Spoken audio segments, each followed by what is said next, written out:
नारद जी महाराज चंद्रहास जी का चरित्र सुनाते हैं। ध्रुव जी का चरित्र सुनाया, प्रहलाद जी का चरित्र सुनाया, और अब चंद्रहास का चरित्र किसको सुना रहे हैं? अर्जुन को। अर्जुन सुन रहे हैं। बहुत सावधानी से सब लोग श्रवण करो। बहुत प्राचीन कथा है चंद्रहास जी की। महाभारत के युद्ध से पूर्व और युद्ध के बाद पांडवों ने 2 यज्ञ किए। युद्ध से पूर्व किया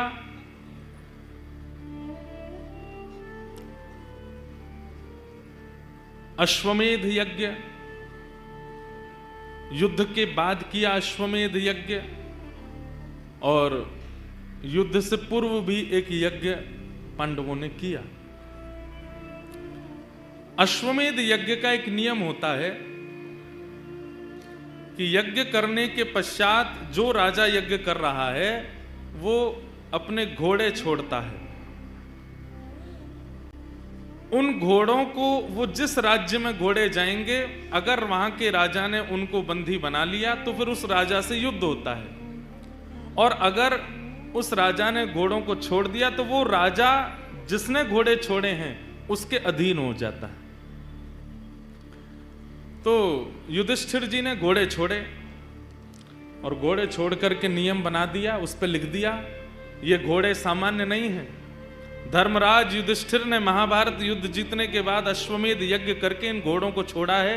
ये जिस जिस दिशा में जिस जिस राज्य से होके निकलेंगे वो सारे राज्य युधिष्ठिर के माने जाएंगे। वहां के राजा युधिष्ठिर के नीचे काम करेंगे। और अगर इस भाव से किसी को दिक्कत हो तो युधिष्ठिर से युद्ध लड़ने के लिए तैयार रहना। घोड़ों के पीछे सेना लेकर के अर्जुन चल रहे थे। 2-4 लोगों ने घोड़ों को अपने राज्य में घुसने से मना किया तो अर्जुन ने युद्ध करके उनको परास्त कर दिया। इसी प्रकार फिर जब वो घोड़े पूरी पृथ्वी की चक्कर लगा के वापस आ जाते तब उस राजा को कहा जाता चक्रवर्ती सम्राट। इसको कोई नहीं हरा पाया। युधिष्ठिर जी ने घोड़े छोड़े, राज्यों में प्रवेश करते कई राजा तो अधीन हो जाते, बोले हम युधिष्ठिर जी के नीचे रहने को तैयार हैं। कई नहीं रहते तो अर्जुन युद्ध करके उनको नीचे कर देते।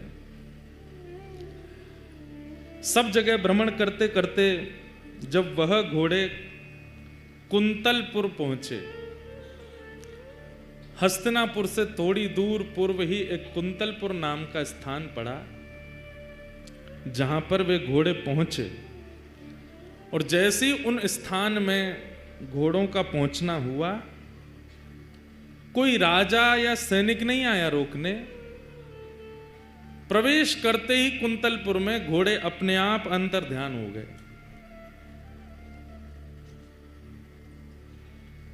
अपने आप अंतर ध्यान हो गए। अर्जुन ने तुरंत अपना धनुष उठाया, प्रत्यंचा चढ़ाई, बाण निकाल लिया। किसकी इतनी हिम्मत हुई? घोड़ों को अंतर ध्यान कर दिया। कौन है? अरे छुप करके क्या घोड़ों को अंतर ध्यान कर, सामने आओ मेरे। कोई सामने नहीं आया। तो अर्जुन के पास तो ऐसी ऐसी विद्या हैं कि अगर कोई छुप भी जाए या कोई कहीं भी पहुंच जाए, वो अगर उसका स्मरण करके बाण छोड़ देंगे तो बाण उसी को जाके लगेगा। अर्जुन ने तुरंत बाण का संधान किया और स्मरण किया, जिसने मेरे घोड़े को अंतर ध्यान किया, छुपाया है, ये बाण उसी को जाकर के लगे। युद्ध की चुनौती। जैसे ही अर्जुन ने बाण का संधान किया, इतने में ही आकाश में नारद जी प्रकट हो गए। अर्जुन, इसी वक्त अपना बाण नीचे रखो, धनुष बाण नीचे करो। क्या कह रहे हैं आप? ये तो नियम बना था कि जो भी घोड़ों को पकड़ेगा उससे युद्ध करना पड़ेगा, और कोई छुप करके अगर घोड़ों को अपने वश में कर ले, मैं उसको मारूं ना? ये कैसे हो सकता है? तब नारद जी महाराज बोले, क्योंकि जिसने तुम्हारे घोड़ों को अपने वश में किया है वो सामान्य नहीं है। वो तुम्हारा शत्रु नहीं, तुम्हारा मित्र बनने योग्य है। ऐसा क्या गुण है उसमें? कोई बहुत बड़ा दिग्विजयी राजा है या क्या क्या ऐसी क्या खूबी है उसमें कि मैं उसको अपना मित्र बनाऊं?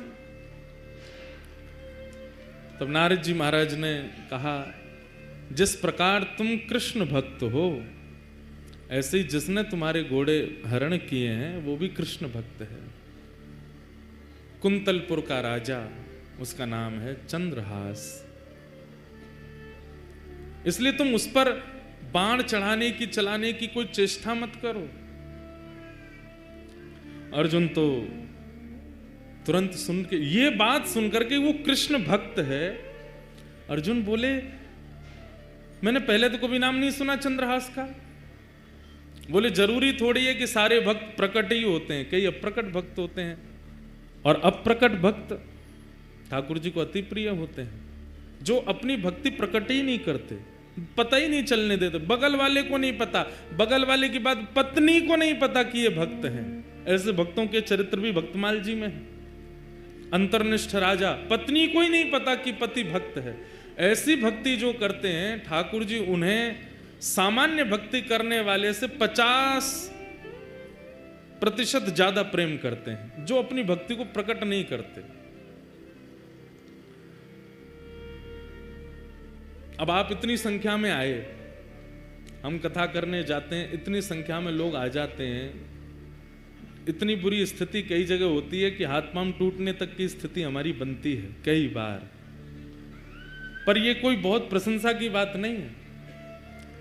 इतने लोग जानते हैं, इसका मतलब ठाकुर जी हमसे ज्यादा दूसरों को प्रायोरिटी देंगे, क्योंकि हमारी भक्ति प्रकट हो गई, हमारे प्रवचन प्रकट हो गए, हमारे भाव प्रकट हो गए।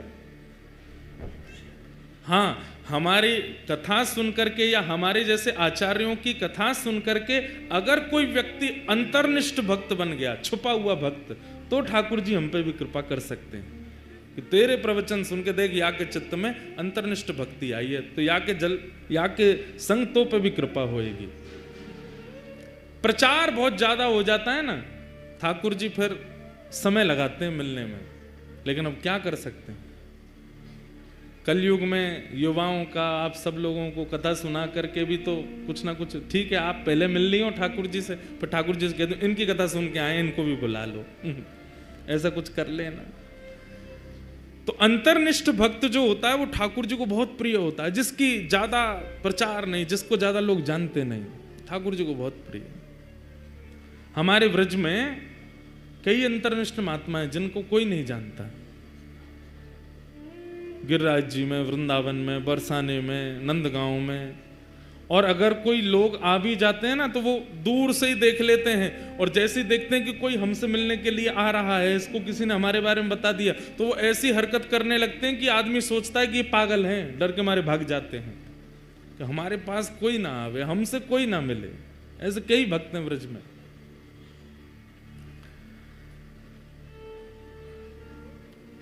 हमने कईयों के दर्शन किए। एक तो वृंदावन परिक्रमा में जो बहुत पुराने लोग होंगे, वृंदावन परिक्रमा करते रहे होंगे, तो उनको शायद पता होगा, अंग्रेज मंदिर पार करने के बाद जब परिक्रमा आगे बढ़ती है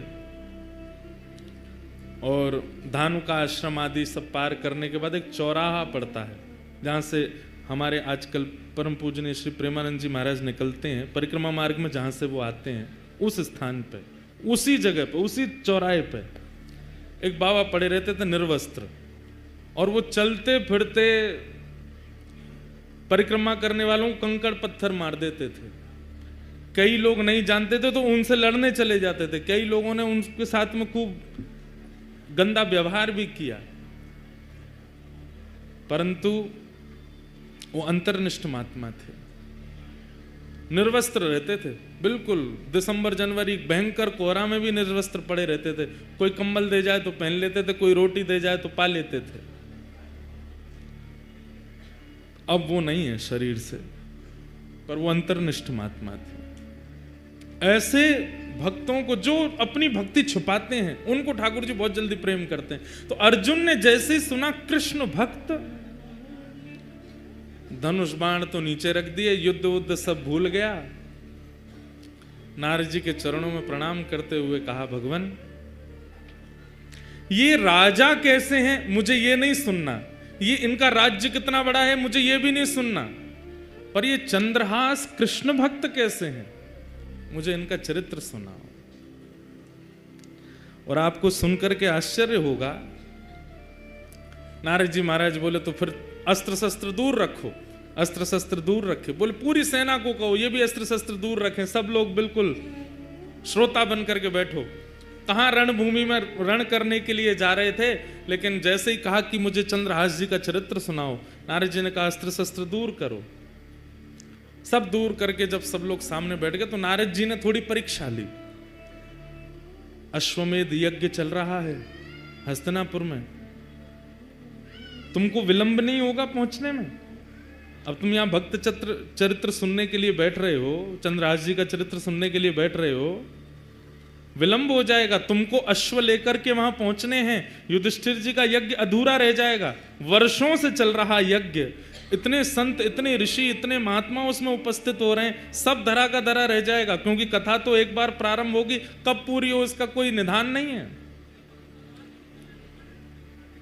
अर्जुन की ये बात कथा को प्रकट करा देती है। अर्जुन कहते हैं अगर कोई कृष्ण भक्त का चरित्र सुनने में अगर वर्षों भी लगें तो उस पर सैकड़ों अश्वमेध यज्ञ में वारी वारी करूं, पर एक भक्त का चरित्र तो मुझे सुनना है। एक भक्त के चरित्र पर 100 अश्वमेध यज्ञ वारी जामे, पर आप तो भक्त यश सुनाओ।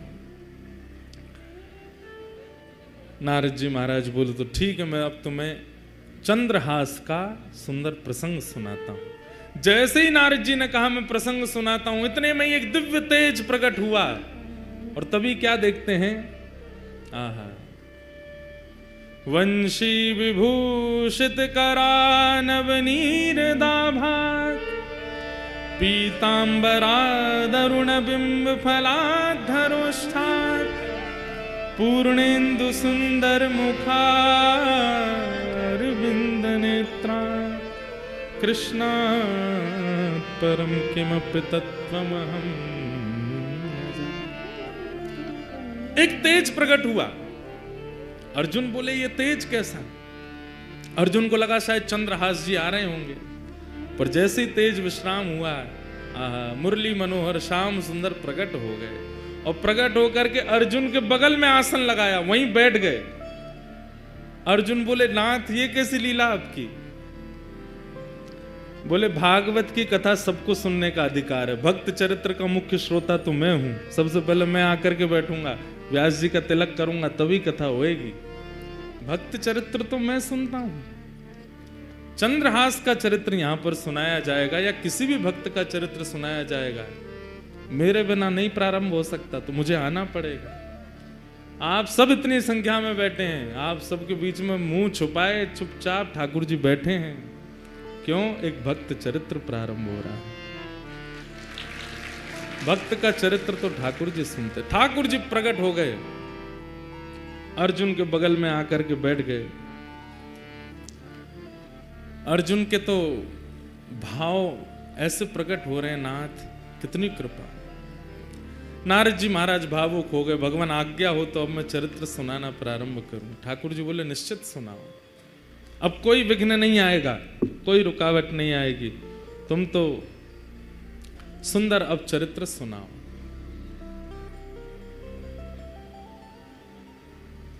केरल देश में एक राजा थे, बड़े प्रतापी राजा, और उन प्रतापी राजा के यहां एक पुत्र ने जन्म लिया, जिनका नाम उन्होंने रखा चंद्रहास। धीरे धीरे बालक जब 3 वर्ष का हो गया, बहुत सावधानी से सुनिएगा सब लोग, बालक जब 3 वर्ष का हो गया तब केरल देश में एक शत्रु राजा ने चढ़ाई की, और ऐसी चढ़ाई की कि पूरे केरल देश को अपने वश में कर लिया। अनंत संख्या लेकर के सैनिकों की आया, पूरे केरल देश पर आक्रमण कर दिया।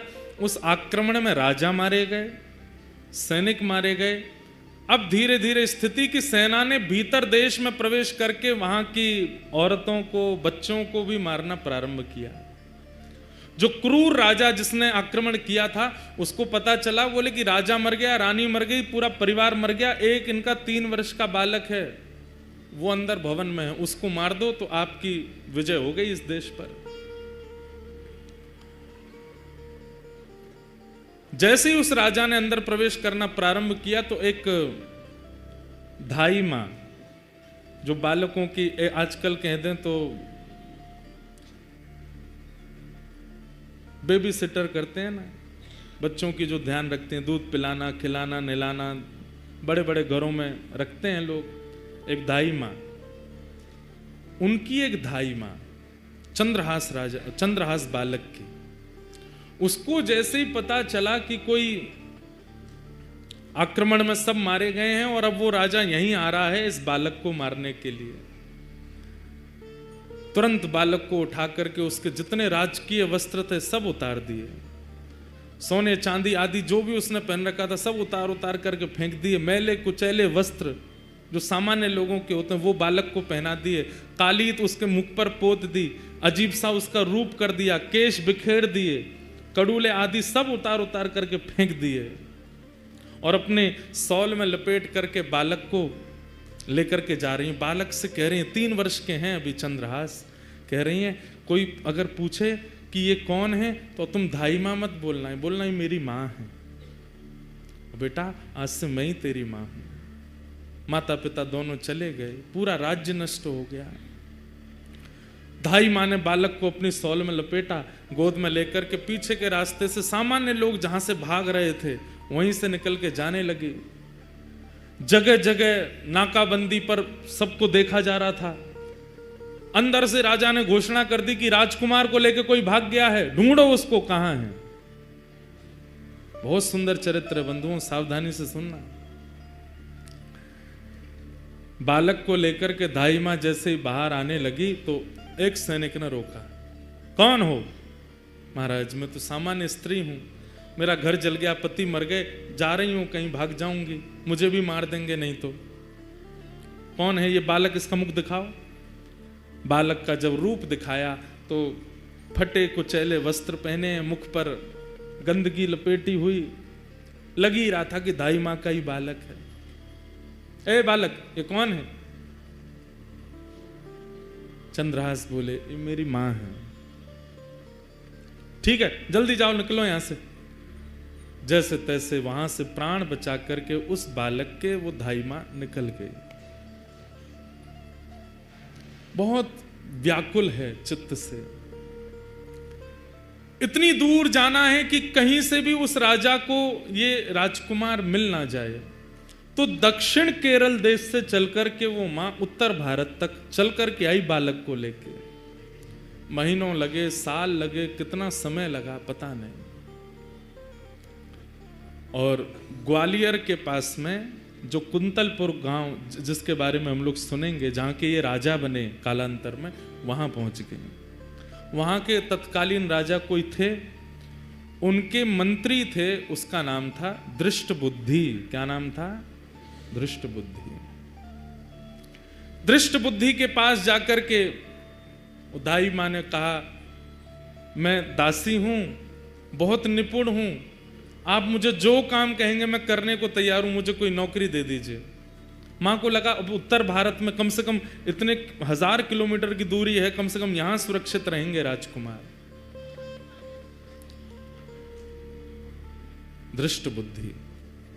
दृष्टबुद्धि कुंतलपुर के राजा के मंत्री हैं।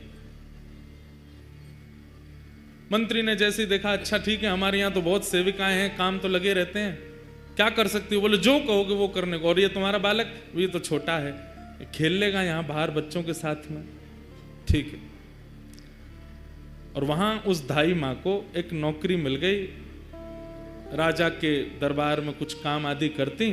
और चंद्रहास राजकुमार,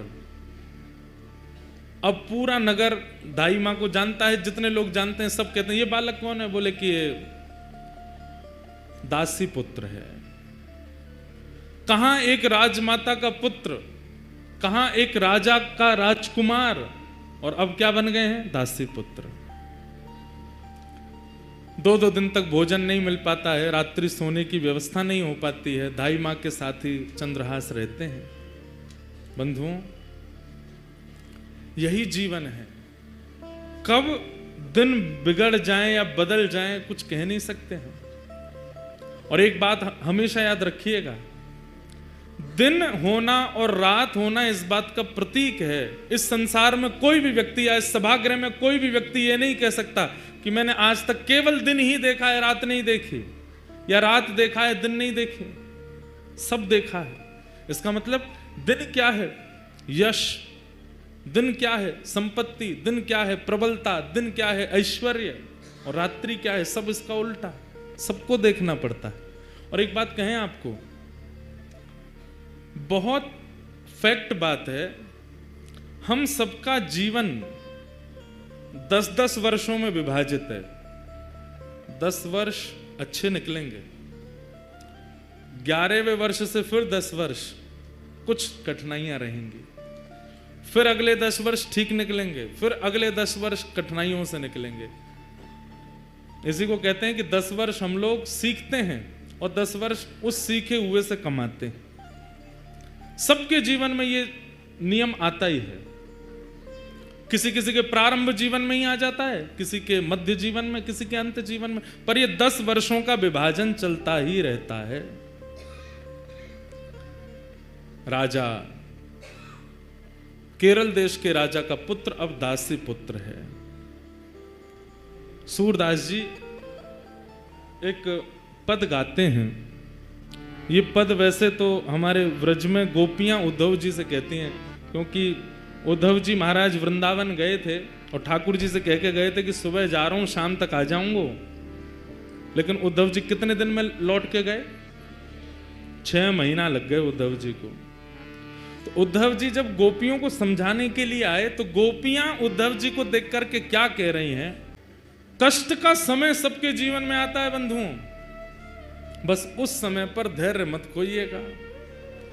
ये 10 दिन में जो भजन किया, 10 वर्ष में जो भजन किया, वो 10 वर्ष कष्ट के जब आवेंगे, तब उस भजन से बल लेकर के बस उससे जूझ लीजिए, निकल लीजिए, शांत रहिए, मौन रहिए। आज चंद्रहास जी एक दासी पुत्र हो गए। कैसा उनका जीवन?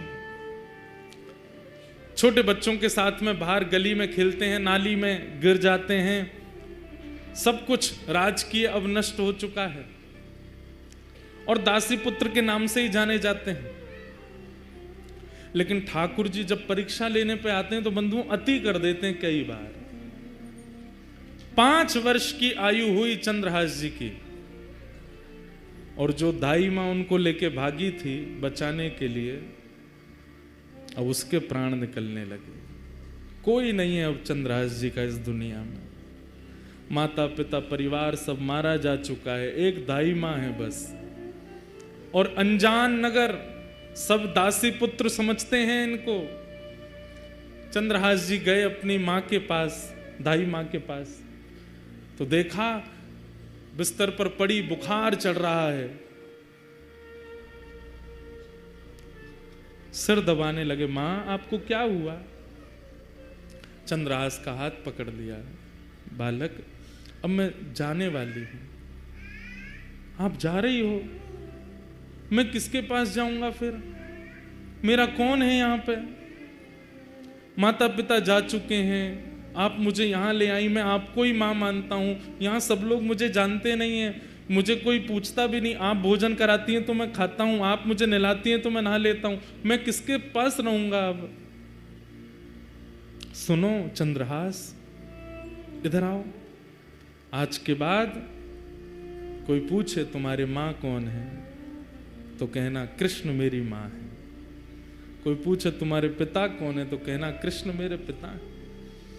कोई पूछे कि तुम्हारा आश्रय कहाँ है तो श्री कृष्ण के चरणार बिंदों को ही अपना आश्रय बताना।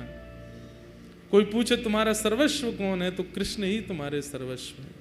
बोलो चंद्रहास, तुम्हारी माँ कौन है? चंद्रहास रोते हुए बोलते हैं कृष्ण मेरी माँ है।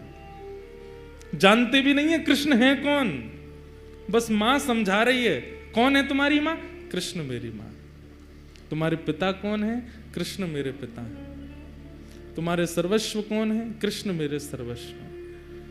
और यही कृष्ण मेरे सर्वस्व, कृष्ण मेरे सर्वस्व कहते कहते कहते दाई मां ने भी प्राण त्याग दिए। अकेले रह गए हैं चंद्रहास पूरी दुनिया में, अब कोई नहीं है उनके पास। नारद जी कथा सुना रहे हैं और सामने बैठ के कृष्ण अर्जुन दोनों रो रहे हैं। चंद्रहास जी का चरित्र। चली गई मां, किसी के घर में किराए पर या कैसे भी रहती थी, उन घर वालों ने अब चंद्रहास जी को घर से निकाल दिया। मां तो थी, काम करके कुछ देती थी, अब तू अकेला क्या करेगा यहां पर, निकल जा। छोटे से 5 वर्ष के चंद्रहास निकल गए घर से। कभी किसी वृक्ष के नीचे सो जाते हैं, कभी किसी तालाब के पास पहुंच करके वहां जल पी लेते हैं। नगर में ही रहते हैं, किसी ने नगर से नहीं निकाला, पर अपने घर कोई नहीं बुलाता उनको। जो बच्चे खेलने आते थे वो भी अब दूर दूर रहने लगे। बस एक ही बात रटते रहते हैं, कृष्ण मेरी माँ है, कृष्ण मेरे पिता हैं, कृष्ण मेरे सर्वस्व हैं। कृष्ण मेरी माँ है, कृष्ण मेरे पिता हैं, कृष्ण मेरे सर्वस्व हैं। कभी कोई साधु महात्मा मिल जाते, अरे बालक अकेले कहां घूम रहे हो, छोटी अवस्था, माँ कहां है तुम्हारी? कृष्ण मेरी माँ है। अरे पिता कहां है तुम्हारा? कृष्ण मेरे पिता हैं। घर कहां है तुम्हारा? ठाकुर जी के, कृष्ण के चरण ही मेरे घर है। संत जन देख करके सुन के बड़े खुश होते, हृदय से लगाते, फल आदि दे देते। तो चंद्रहास जी खूब प्रेम से पाते। 5 दिन हो गए, प्रसाद नहीं मिला, खा लेते। ऐसी स्थिति चंद्रहास जी की रहती है। कुछ गांव के बच्चे उनको मित्र तो मानते थे, पर दूर से ही उनके साथ में देख करके बस दूर ही रहते थे, माता पिता जाने नहीं देते थे। एक दिन चंद्रहास बैठे, कुछ बालक छुप करके आ गए उनके पास। बोले चंद्रहास हमारे साथ कुछ खेलो ना। बोले कौन सा खेल खेलोगे? बोले तुम बताओ, वही खेलेंगे। बोले बाकी खेल तो मुझे नहीं आते, कीर्तन रूपी खेल आता है। बोले कीर्तन रूपी खेल ही खेलो। बोले इसमें क्या करना पड़ता? बोले एक गाएगा, बाकी सब उसके पीछे गाएंगे। जीतेगा हारेगा कौन? बोले सब जीतेंगे, हारेगा कोई भी नहीं। कीर्तन रूपी खेल में कोई नहीं हारता, सब जीतते हैं। चंद्रहास जी अपने भुजा उठा करके चारों तरफ बालकों को बैठा करके कीर्तन करते हैं। सारे बालक चंद्रहास जी के पीछे पीछे गाते हैं। ऐसा मधुर संकीर्तन हुआ, गांव के लोग देखने लगे, अपने अपने बच्चों को भगा करके ले गए वहां से। मना किया था ना इसके पास मत आना, अभागा है, पता नहीं कहां से आया, इसकी माँ का भी कोई परिचय नहीं, 2-3 वर्ष यहां रही, दासी बन करके मर गई वो भी, अब इसके पास कोई नहीं आएगा। दूर रहते थे सब। चंद्रहास जी एक पेड़ के नीचे बैठ करके केवल चिंतन कर रहे हैं, कृष्ण मेरी माँ है, कृष्ण मेरे पिता हैं, कृष्ण मेरे सर्वस्व हैं।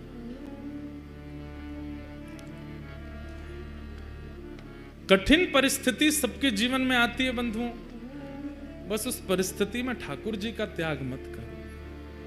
कौन से भक्त का चरित्र आप सुने हैं जिसके जीवन में कठिन परिस्थिति ना आई हो? श्रीमन चैतन्य महाप्रभु का चरित्र सुन लीजिए, वे तो साक्षात कृष्ण स्वरूप ही हैं। श्री राधा कृष्ण गौर तनु बनकर के ही चैतन्य महाप्रभु बनकर के आए, पर उनके या उनके अनुयायियों के जीवन में भी कष्ट तो था। हमें दिखता था वो कष्ट, उन्हें अनुभव नहीं होता था। यही तो बात समझने की है कि कष्ट संसार में है, दुखालयम शाश्वतम, संसार को दुखालय कहा जाता है। यहां दुख शाश्वत रूप से रहता है, उसको कोई नहीं मिटा सकता, पर उसका अनुभव होना बंद हो जाता है भक्त आश्रितों को, भगवत आश्रितों को। उसकी अनुभूति होनी, उससे मिलने वाली पीड़ा होनी बंद हो जाती है। मैं कथा में कहा करता हूं, भक्ति क्या है? एनेस्थीसिया का इंजेक्शन है, सुन्न कर देती है बॉडी को। फिर चाहे जितनी विपत्ति आवे, जितने कष्ट आवे, जितने संकट आवे, आते तो हैं कष्ट, अनुभव नहीं होते, पता नहीं चलते, सबको पार कर लेते हैं। दुखालयम शाश्वतम। मीराबाई के जीवन में भी कितने संकट आए, क्या क्या नहीं किया उनके ससुराल के पक्ष के लोगों ने। सक्कूबाई का जीवन चरित्र देख लीजिए, सूरदास जी का जीवन चरित्र देख लीजिए। सूरदास जी को भविष्य बताने की विद्या थी, नेत्र नहीं थे उनके पास, लेकिन सूरदास जी जन्मांध नहीं है। कुछ पीड़ा हुई थी जिसके कारण उनके नेत्र की ज्योति चली गई, पर उनको एक दिव्य विद्या थी, सामने आकर के जो बैठ जाता था और जो पूछता था सूरदास जी उसको बता देते थे। पिताजी ने कहा, सूरदास इतनी अच्छी विद्या है तुम्हारे पास, तुम इससे धन क्यों नहीं लेते? बोले, पिताजी भगवत प्रदत्त विद्या को मैं बेच नहीं सकता, ये मैंने कहीं से सीखी नहीं है, ठाकुर जी की कृपा से मुझे प्राप्त है, मैं इसका विक्रय नहीं करूंगा। तो बोले, विक्रय नहीं करेगा? पूरे दिन घर में पड़ा रहता है, यहाँ पे भीड़ लगी रहती है, 1 रुपया तुम लेते नहीं हो, निकल जाओ घर से। निकल गए घर से। फिर भ्रमण करते हुए जब मथुरा पहुंचे, तब विश्राम घाट पर महाप्रभु वल्लभाचार्य जी का जब उन्होंने यश सुना, ध्यान से सुनो, भगवत प्रदत्त विद्या सबके जीवन में होती है। ठाकुर जी कोई ना कोई गुण देकर के सबको भेजते हैं। मेरे अंदर भी है, आपके अंदर भी, यहां बैठा कोई व्यक्ति ऐसा नहीं है जिसको भगवत प्रदत्त विद्या ना हो। एक गुण सबको देके भेजते हैं, पर उस गुण का सदुपयोग हम नहीं कर पाते। कई लोगों को पता चल जाता है कि हमारा कंठ बहुत अच्छा है, तो वो लोक रंजन में लग जाते हैं, सबको रिझाने में गा करके। कई लोगों को पता चलता है हमारा रूप बहुत सुंदर है, तो वो लोगों को लुभाने में लग जाते हैं। कई लोगों की पाक विद्या अच्छी, तो वो लोगों को खिलाने में लग जाते हैं। कई लोगों का नृत्य बहुत अच्छा, तो वो लोगों को रिझाने में लग जाते हैं। पता चल जाए कि कोई भगवत प्रदत्त विद्या है या भगवत प्रदत्त गुण हमारे पास है, उससे हरि को रिझाओ, हरि रिझेंगे। सूरदास जी महाराज को लगा कि मैं बिना नेत्रों के लोगों का भविष्य देख लेता हूं, लोगों की खोई चीज ढूंढ लेता हूं, लोगों का पास्ट पता है, फ्यूचर पता है, सब कुछ मुझे पता है बिना नेत्रों के, पर इस गुण से मैं संतुष्ट नहीं हूं। इसी भावना को चित्त में धारण करके श्रीमद् वल्लभाचार्य जी के पास गए, महाप्रभु जी के चरणों में प्रणाम किया, तो महाप्रभु जी ने उन पर दृष्टि डाल करके देखा, और जैसे ही ब्रह्म संबंध हुआ, जैसे ही गुरु दीक्षा प्रदान की श्री सूरदास जी को, सूरदास जी से कहा, तुमने बहुतों का भविष्य देखा है, तुम पास्ट में जा जा करके सबका देख लेते हो, अब मैंने तुम्हें ब्रह्म संबंध दे दिया है, अब ब्रह्म का पास्ट देखो, ठाकुर जी का जीवन चरित्र देखो। आहा, जैसे सूरदास जी ने नेत्र बंद करके चिंतन लगाया, अब किसी जीवात्मा का कोई भविष्य आदि नहीं दिख रहा है, या किसी जीवात्मा की पूर्व की स्थिति नहीं दिख रही, अब ठाकुर जी की लीला दिखने लगी उनको। और सूरदास जी ने, तब मेरे को सूरदास जी आज इसलिए याद आ रहे हैं, सामने ही बैठे हैं, वहीं ऊपर ही बैठे हैं, और बार बार अपना तंबूरा लेके ऐसे वो ठाकुर जी ऐसे बैठ करके सुन रहे हैं, तो मेरी बार बार दृष्टि पड़ती है, इसलिए बार बार सूरदास जी स्मृति में आ रहे हैं, लेकिन भाव की पुष्टि हो रही है, इसलिए मैं बोल रहा हूँ। और सामने ही जब बैठे हैं, और कोई यहाँ शंकराचार्य जी भी बैठे हैं, ऋषि अत्रि भी बैठे हैं, वशिष्ठ जी भी बैठे हैं, पर हम वैष्णवों की ध्वजा लेकर के भक्ति के आगे यही चल रहे हैं। जैसे ही ब्रह्म संबंध हुआ, पहला पद सूरदास जी ने कौन सा कहा? इतना सुंदर पद है, बस मुझे मिल जाए। आहा,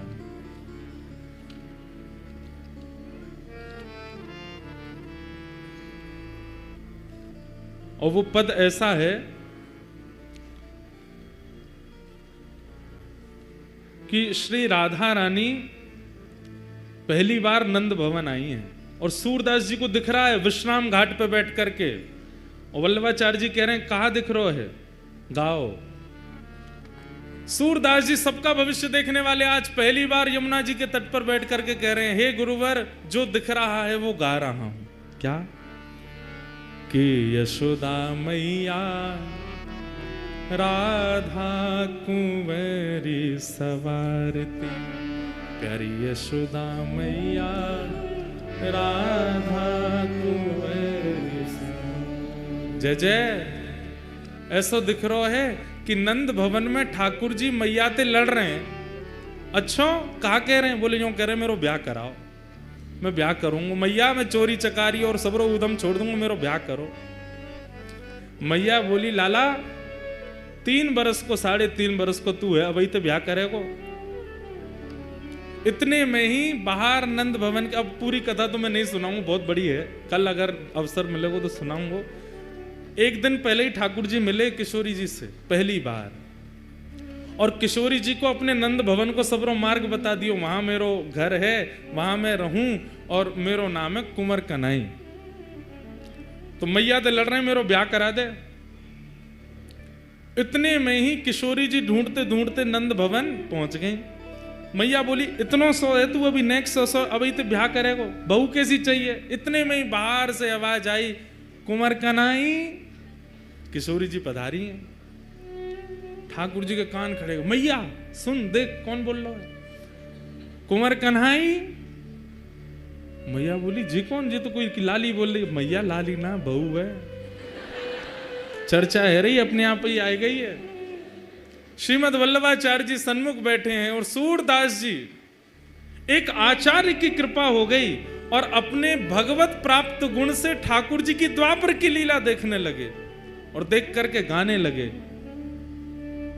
क्या लीला हुई? वो ठाकुर जी दौड़ करके गए, द्वार खोलो। यशोदा जी किशोरी जी को भीतर लेकर के पधारी। अरे लाली, कौन की लाली है तू? अब किशोरी जी संकोच में खड़ी हैं, ठाकुर जी को देख रही हैं। ठाकुर जी कह रहे हैं बताओ कौन की लाली हो? किशोरी जी कुछ नहीं बोली। तो ठाकुर जी, मैया जे ब्रजभान गोप की लाली है। अच्छा, बरसाने वाले ब्रजभान गोप? किशोरी जी कुछ नहीं बोले। अच्छा, तेरो गांव कौन सा है? मैया बरसाने गांव में रहे, रावल गांव की है।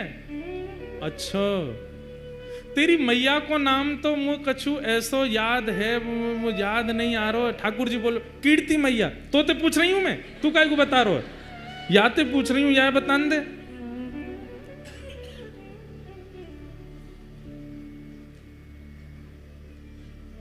खेलन के मिस कुंवर राधिका, नंद भवन में आई हो।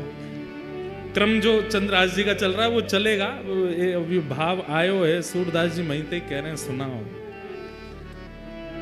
किशोरी जी आ गई हैं, माता जी पूछ रही हैं, पर ठाकुर जी सबरो उत्तर दे रहे हैं। ठाकुर जी को पकड़ के मैया बोली अरे इतनी देर से तू बोल लो, तू कब मिलो जाते? कहाँ मिलो? अब किशोरी छोड़ दी, ठाकुर जी पकड़ लिए।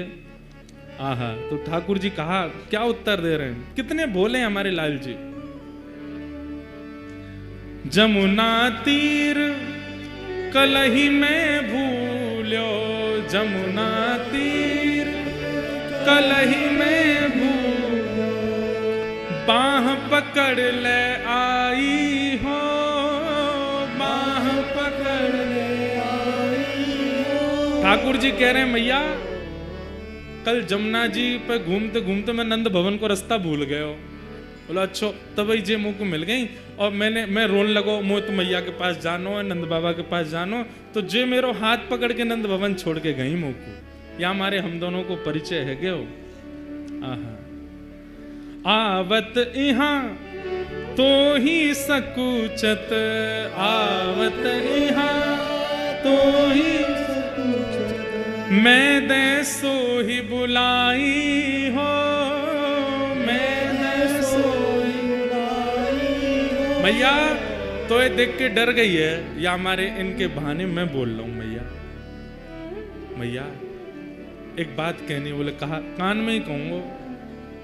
मैया ने अपना कान नीचे किया। ठाकुर जी बोले यही तो ब्याह कराए दो मैया, यही तो मेरो ब्याह कराए दो, यही बढ़िया है। तब यशोदा मैया किशोरी जी को अपने गोद में बैठा में अंदर से ठाकुर जी को श्रृंगार लेके आई हैं। जो श्रृंगार ठाकुर जी को धारण कराया जाए वो समस्त श्रृंगार पेटी लेकर के आई हैं। और ठाकुर जी तो कह रही हैं ए लाला चल काजर लेके आ, माथे चुनरी लेके आ। ठाकुर जी दौड़ दौड़ के नंद भवन से सब सामग्री लेके आ रहे हैं, सब ला के सामने धर दे। मैया या को श्रृंगार कर दे।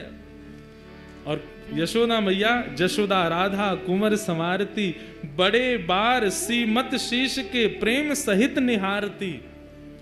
मांग पारी बैनीजू सवारती, गूंत सुंदर भांति, गोरे भाल बिंदु वदन मन इंदु प्रात रवि कांति।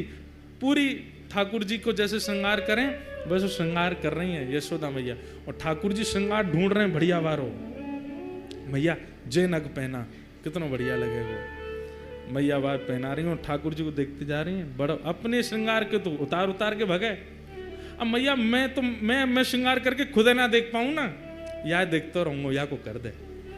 खूब सुंदर श्रृंगार कर दियो, पाजे पहना दी, मांग में सिंदूर भर दियो, पामन में अलको लगाई दियो, गोद भराई कर दी लाली की। ये दृश्य दिख रहा है किसको? सूरदास जी को। सूरदास जी ने जब ये दृश्य दिखा, सूर श्याम राधा तनु चितवत, सूर श्याम यशुमति तन मन भाई हो, यशुमति तन मन भाई हो। खेलन के मिस कुंवर राधिका, नंद भवन को आई हो। खेलन के मिस कुंवर राधिका, नंद भवन। ऐसी सुंदर ये लीला दिखने लगी सूरदास जी को, और उसके बाद तो ये कलम कभी रुकी नहीं। ठाकुर जी की मधुर लीलाओं का ऐसा वर्णन फिर सूरदास जी ने किया, केवल किस भाव से? अपने भगवत प्रदत्त गुण को ठाकुर जी के चरणों में प्रदान करने मात्र से। कष्ट तो जीवन में था सूरदास जी के, पर गुरु कृपा से संपूर्ण जीवन आनंदमय हो गया। ठाकुर जी की लीला प्रकट होने लगी। चंद्रहास जी के जीवन में अब कोई नहीं है, सब छोड़ करके चले गए। मां चली गई, पिताजी चले गए, राज्य छूट गया, और अब धाई मां जिसने पाल पोस के बड़ा किया, 5 वर्ष के चंद्रहास जी को, वो भी छोड़ के चली गई। सब दूर रहने लगे। चंद्रहास जी अब अपना मन कैसे लगावे? 5 वर्ष का बालक वृक्ष के नीचे बैठते हैं और वहीं बैठकर के केवल ठाकुर जी का कीर्तन करते हैं, ठाकुर जी को याद करते हैं। कृष्ण माँ हैं, कृष्ण पिता हैं, कृष्ण ही मेरे सर्वस्व हैं। बैठे थे चंद्रहास जी, ध्यान लगाकर के नेत्रों से अश्रुपात हो रहा था। तभी आकाश मार्ग से नारद जी जा रहे थे। बंधुओं, ये बात प्रमाणित है, आचार्य चरण इस बात पर प्रमाण देते हैं। आप लोग नाम जप करते हो, आप लोग नियम से सेवा करते हो, आप लोग अपने गुरु प्रदत्त प्रणाली में रहते हो, इसका परीक्षण कौन करता है? नारद जी करते हैं। नारद जी नित्य प्रत्येक वैष्णव के घर जाते हैं और उसके घर में जाके पूरी व्यवस्था देखते हैं, रसोई कैसी है, सेवा कैसी है, कितना भाव है, कितना कुभाव है, कितने विचार हैं, कितने अविचार है, सबका दर्शन नारद जी करते हैं। और फिर नारद जी मार्क्स देते हैं एवरी डे। अभी तक नहीं मिले ठाकुर जी, या को मतलब क्या है? नारद जी ने फेल ही कर रखे हैं, हम विचारों में पास नहीं है। नारद जी महाराज आकाश से देखते हुए जा रहे थे। हरिदास वर्य हैं नारद जी, हरिदासों में श्रेष्ठ। नारद जी ने जैसे देखा चंद्रहास बालक को, देव तुल्य हैं, तुरंत नेत्र बंद कर दे। पूरा चंद्रहास जी का चरित्र आ गया उनके चित्त में। अरे इसके तो माताजी मर गई, पिताजी चले गए, राज्य छूट गया, सब कुछ छूट गया, अब धाई माँ भी चली गई, और अब ये बैठ के ठाकुर जी का चिंतन। ठाकुर जी को जानता नहीं है, केवल धाई माँ कह गई कृष्ण ही तुम्हारे पिता माँ हैं, उनके पास जाओ। उनका चिंतन कर रहा है। नारद जी प्रकट हो गए सामने। चंद्रहास जी को बढ़िया सुगंधी सी आई तो नेत्र खोल करके देखा, आहा, सुंदर वीणा हाथ में लिए, देव दत्ताम मिमाम वीणाम स्वरत ब्रह्म विभूषिताम मूर्छयित्वा हरि कथाम गायमानश्चराम्यहम्। नारद जी सामने खड़े हैं। चंद्रहास जी बोले, हे ऋषिवर, मैंने अनेक संत ऋषियों के दर्शन किए, पर आप जैसा तेज और आप जैसी उपस्थिति से जो मेरे चित्त में प्रसन्नता, ऐसा मुझे पहले कभी नहीं हुआ। आप कौन हो? नारद जी बोले, मैं नारद हूं। ये नारद कौन है? चंद्रहास जी को क्या पता, कथा आदि तो कभी सुनी नहीं। नारद जी बड़े प्रसन्न हुए, बोले नारद चंद्रहास, मैं परम भक्त हूं ठाकुर जी का। ठाकुर जी मुझसे बहुत प्रेम करते हैं। कौन ठाकुर जी? बोले श्री कृष्ण। श्री कृष्ण नाम सुनते ही चंद्रहास जी तो व्याकुल हो गए। मेरी मां कृष्ण, मेरे पिता कृष्ण, मेरे सर्वस्व, और जो धाई मां बोल के गई वही कृष्ण। बोले हाँ, मैं उनको बहुत प्रिय हूं, उन्होंने मुझे भेजा है तुमसे मिलने के लिए। चंद्रहास जी रोने लगे, मेरे सब छोड़ के मुझे चले गए, धाई मां बोल के गई कृष्ण ही मेरे सर्वस्व में, वो मुझे कैसे मिलेंगे? कृपा करके मुझे बताओ ना। नारद जी महाराज बोले मिलेंगे, जल्दी मिलेंगे। उससे पहले तुम्हें अभी बहुत कुछ करना है और तुम्हारे द्वारा बहुत कुछ होना है, ताकि और वैष्णवों को भी प्रेरणा मिले। इसलिए चंद्रहास, सबसे पहले तुम दीक्षा ग्रहण करो, आओ मेरे पास। और श्री चंद्रहास जी को सामने बैठा करके श्री नारद जी महाराज ने दीक्षा प्रदान की। अब यहां प्रश्न उठा, कौन सा संप्रदाय? संप्रदाय सब अपने हैं, कोई बड़ा कोई छोटा नहीं। परंतु यदि नारद जी की दृष्टि से देखा जाए तो श्री निम्बार्क संप्रदाय। क्यों? क्योंकि नारद जी की परंपरा निम्बार्क संप्रदाय की है, वहाँ गोपाल मंत्र आदि है। वही दीक्षा नारद जी ने चंद्रहास जी को दी। गले में कंठी माला पहनाई, सिर पर तिलक लगा दिया और कान में मंत्र कह करके कहा कि अब नित्य इस मंत्र का जाप करना है। चंद्रहास, ठाकुर जी तुमको मिलेंगे। और अब एक चीज और करनी है, क्या? ठाकुर सेवा।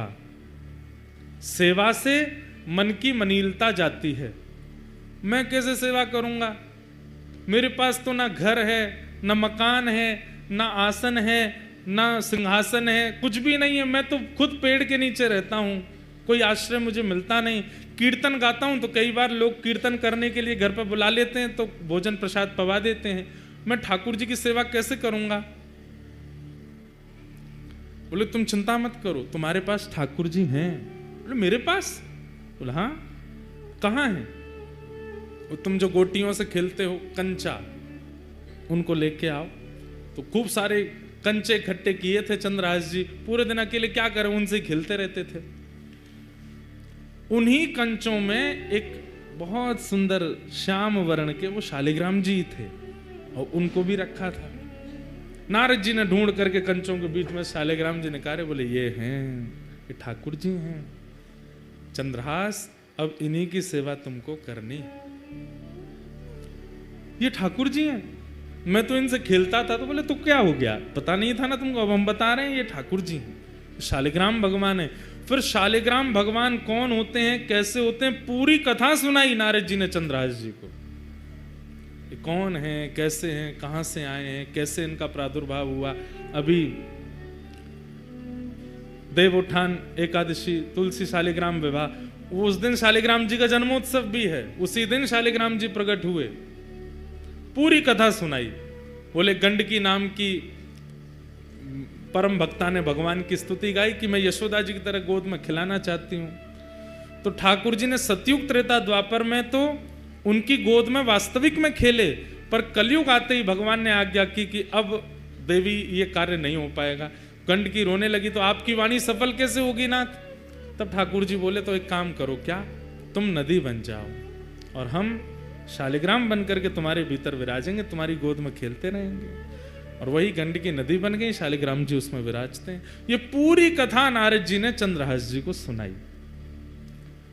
चंद्रहास जी ने शालिग्राम जी की महिमा जान करके बड़े प्रसन्न हो गए और कहा, पर गुरुदेव मैं सेवा करूं कैसे?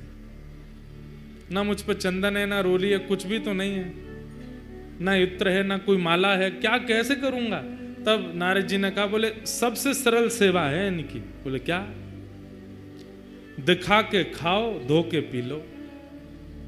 जो भी खाना है इनको दिखा के खाना है, और जो भी पीना है इनको उसमें धो करके ही पीना।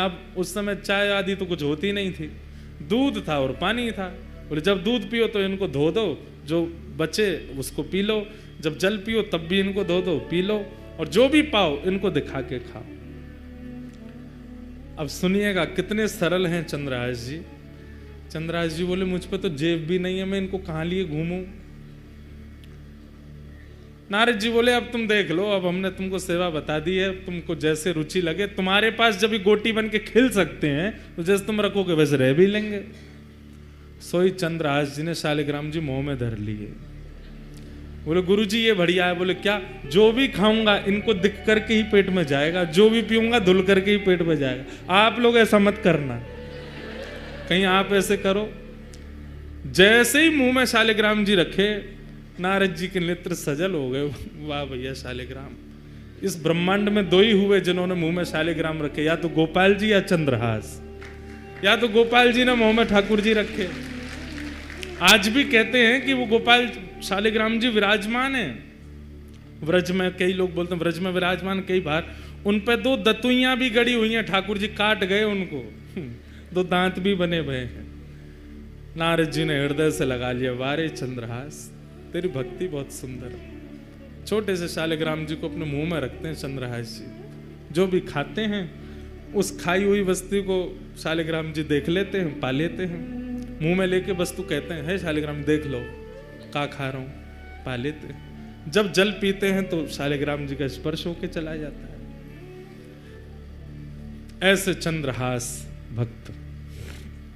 नारद जी ने उनको पूरी विधि बता दी, भजन कैसे करना है, नियम कैसे करना है, जब कैसे। एक बात बंधुओं याद रखो, गुरु के वचन अटल कर मानो। अगर गुरुदेव की आज्ञा हो गई कि 4 बजे उठना है, तो भले ही आपकी हिम्मत नहीं होती है, उठना शुरू कर दो। 4 बजे उठने मात्र से ठाकुर जी मिल जाएंगे। गुरु जो आज्ञा कर दें, जैसी आज्ञा कर दें, बस उस पर अटल विश्वास कर लीजिए। गुरु के वचन अटल कर मानो, साधु समागम कीजिए, मन रे कृष्ण नाम कह लीजिए। जब गुरु के वचनों के प्रति हमारा अविश्वास हो जाता है ना, ठाकुर जी भी फिर दूर हो जाते हैं। गुरु के वचन अटल कर मानो, गुरु आज्ञा पर कोई संशय मत करो, संदेह मत करो।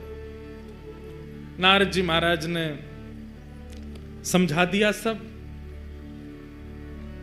खूब प्रेम से अपने गाल में रखते, सेवा करते। फिर नारद जी ने कुछ व्यवस्था बता दी, तो फिर मुंह में एक आध दिन ही रखे, फिर नारद जी ने आगे कुछ व्यवस्था कर दी तो वैसे रखते थे। पर कथा प्रसंग ऐसे ही कि उन्होंने मुंह में ही धल लिए थे पहले। अब चंद्रहास जी बड़े प्रेम से सेवा में लग गए ठाकुर जी की। बंधुओं, संत कौन है? बसंत ऋतु की तरह हैं। ऋतुओं में सर्वश्रेष्ठ बसंत ऋतु होती है, पूरे पृथ्वी को हरा भरा कर देती है। परंतु बसंत ऋतु से पहले पतझड़ जरूर आती है। इसका मतलब क्या है? संत जीवन में आपके प्रसन्न अवस्था में आ जाएं, बहुत सब कुछ अनुकूल है, तब संत का आगमन हुआ, तो अभी मत समझना बसंत आई। पर सब हार गए, टूट गए, सब छूट गया, बिल्कुल विचलित स्थिति हो गई जीवन की, उसके बाद अगर संत आए तो समझो अब बसंत आई है, अब हरियाली आवेगी, कृष्ण नाम आवेगा, कृष्ण जीवन में आवेंगे, सब आनंद में हो जाएगा। इनकी कृपा से अब सब मंगल में होगा। चंद्रहास जी के जीवन में बहुत संकट आए, पर नारद जी जब से आए, ठाकुर जी जब से दे गए, तब से चंद्रहास जी बड़े प्रसन्न रहने लगे। हम जी विराजमान रहते हैं बीच में। बच्चे कहते हैं हमको और नहीं, यही वाली गोटी चाहिए। कहते हैं गोटी नहीं है, ये तो मेरे प्राण हैं, ये तो मेरे जीवन है, ये तो मेरे सर्वस्व हैं। बच्चे उपहास करते हैं, गांव के लोग उपहास करते हैं। बोले गोटी को भगवान मान करके पूछता है, गोटी को भगवान मान करके घर घर जाते हैं, प्रार्थना करते हैं, मोए रोटी नहीं चाहिए, मैं आपको वापस कर जाऊंगा, मेरे ठाकुर जी विराजमान, उनको भोग लगा दूं। जाते हैं, भोग लेते हैं, अपने ठाकुर जी को अर्पित करते हैं। अर्पित करने के बाद फिर वापस उसी घर में जाते हैं, भोग लग गया ठाकुर जी का, अब आप पालो। तो दया करके घर के लोग कहते हैं नहीं कोई बात नहीं चंद्रहास तुम ही पालो।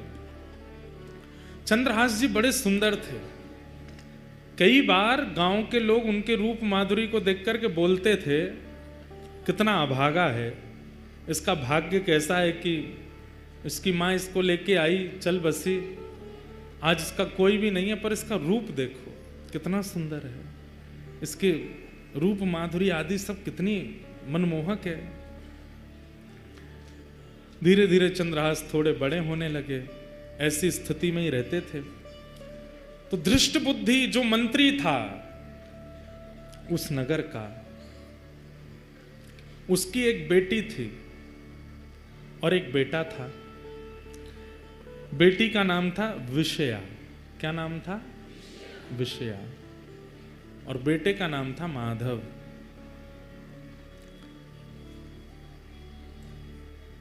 एक बार गालव ऋषि, जिनकी वजह से ग्वालियर नाम पड़ा स्थान का, उन गालव ऋषि का आगमन उस नगर में हुआ, कुंतलपुर में।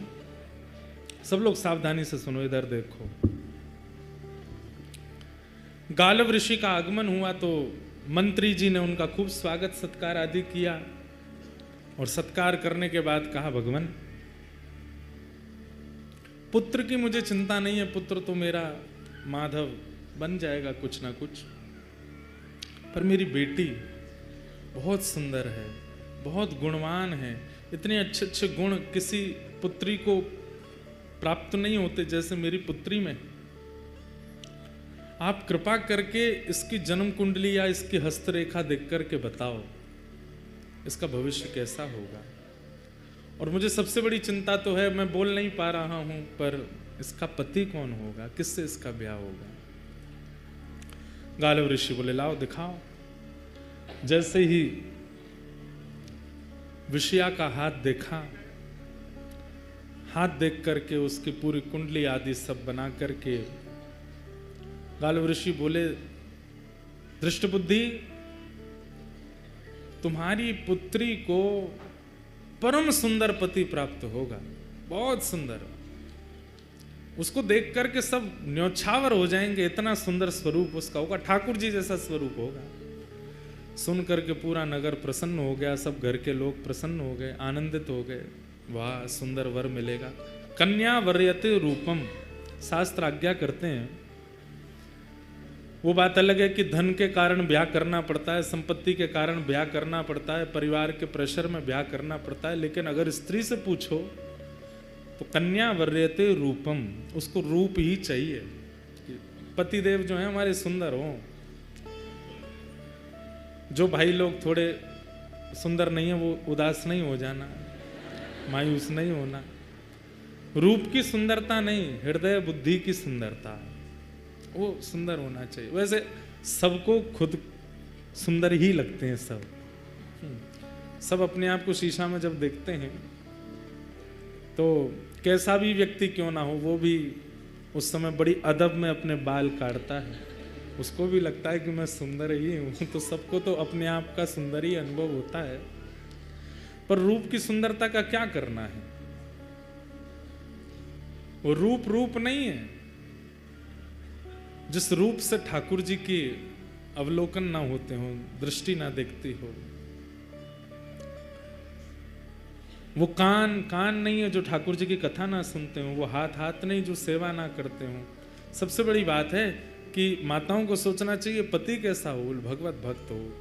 पतियों को भी ये सोचना चाहिए हमारी होने वाली धर्म पत्नी भक्त हो, और कोई गुण नहीं होगा चलेगा, सबकी कटौती चल जाएगी, पर भक्ति हो। हम सिद्धपीठ जाते हैं तो वो भी सिद्धपीठ जावे, हम सत्संग करते हैं तो वो भी सत्संग करे। ऐसी बुद्धि वाली कन्या भाग्य से मिलती है, ऐसे बुद्धि वाले पति भी भाग्य से मिलते हैं। सौभाग्यशाली हैं जो दोनों दंपति यहाँ बैठ के कथा सुन रहे हैं, सौभाग्यशाली, क्योंकि दोनों कथा में बैठे। तो धृष्ट बुद्धि गालव ऋषि से कह रहे हैं मेरी पुत्री की कुंडली देख के बताओ कैसा वर मिलेगा। तो बोले बहुत सुंदर होगा, रूप बहुत सुंदर होगा उसका। अच्छा, गुण गुण इतना सरल, इतना सहज, इतना योग्य, इतना विशेष, इतना अद्भुत कि कोई भी उसके पास बैठेगा, उससे वार्ता अगर कर लेगा तो उसमें एक वशीकरण जैसा होगा, उसी का हो जाएगा, उसके भाव में मोहित हो जाएगा, ऐसा पति होगा। कार्य आदि क्या करेगा? बोले कार्य, बोले एक दिन वो बालक कुंतलपुर का राजा बनेगा। ये सुनकर के तो दृष्ट बुद्धि नाचने लगा, वाह वाह वाह, मैं मंत्री हूं, मेरी कन्या राजा को ब्याहेगी। ब्याह के बाद राजा बनेगा, ब्याह से पहले नहीं। बोले कभी बन तो जाएगा ना राजा? बोले हाँ राजा बनेगा, राजा से ही ब्याह होगा।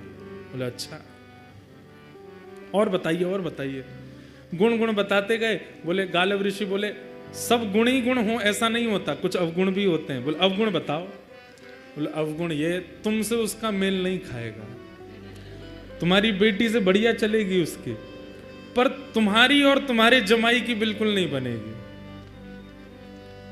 ये सुन करके अब वो दृष्ट बुद्धि सोचने लगा, ये कैसे हो सकता है? मैं मंत्री हूं इस राज्य का, यहां का भावी राजा, उससे मेरी नहीं बनेगी।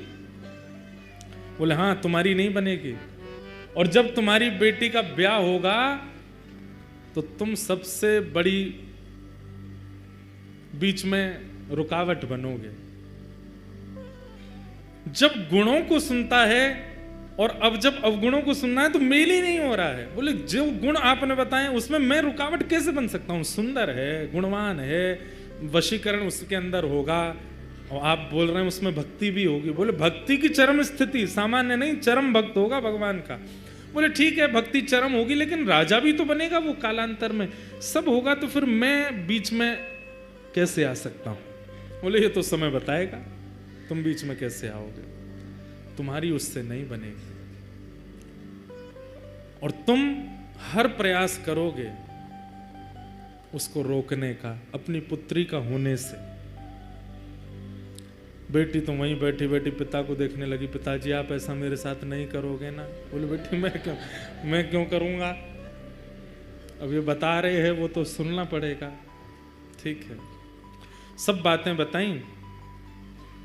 सब बातें बताने के बाद गालव ऋषि ने प्रसाद आदि पाया। बोले चिंता मत करो, बहुत अच्छा भविष्य होगा तुम्हारी बेटिया का, तुम बिल्कुल निश्चिंत रहना। ठीक है, थोड़ी चिंता में तो आ गया दृष्ट बुद्धि। जैसे ही गालव ऋषि जाने लगे तो सब लोग जाते हैं बाहर तक छोड़ने के लिए। उसी समय बाहर नगर के बालक, जिनके परिवार इतने बड़े नहीं है, छोटे छोटे घरों के बालक, वो सब खेल रहे थे चंद्रहास जी के साथ में। गालव ऋषि जैसे ही बाहर निकले तो उनकी तो दृष्टि ऐसी थी, वो जिसका मुख देख लें उसका भविष्य पता चल जाता था। चंद्रहास जी जैसे ही बाहर आए, बाहर आते ही उनकी दृष्टि ऐसे घुमाई नगर के ऊपर, वहां वो बालक खेल रहे थे, बीच में चंद्रहास जी का तो आकर्षण था ही रूप में। चंद्रहास जी को जैसे देखा, ओहो कुंतलपुर का भविष्य तो मेरे सामने खड़ा है। दृष्ट बुद्धि आया, कौन भविष्य मतलब? हे भगवान आप क्या कह रहे हैं? बोले वो बालक कौन है? वो बालकों के साथ जो खेल रहा है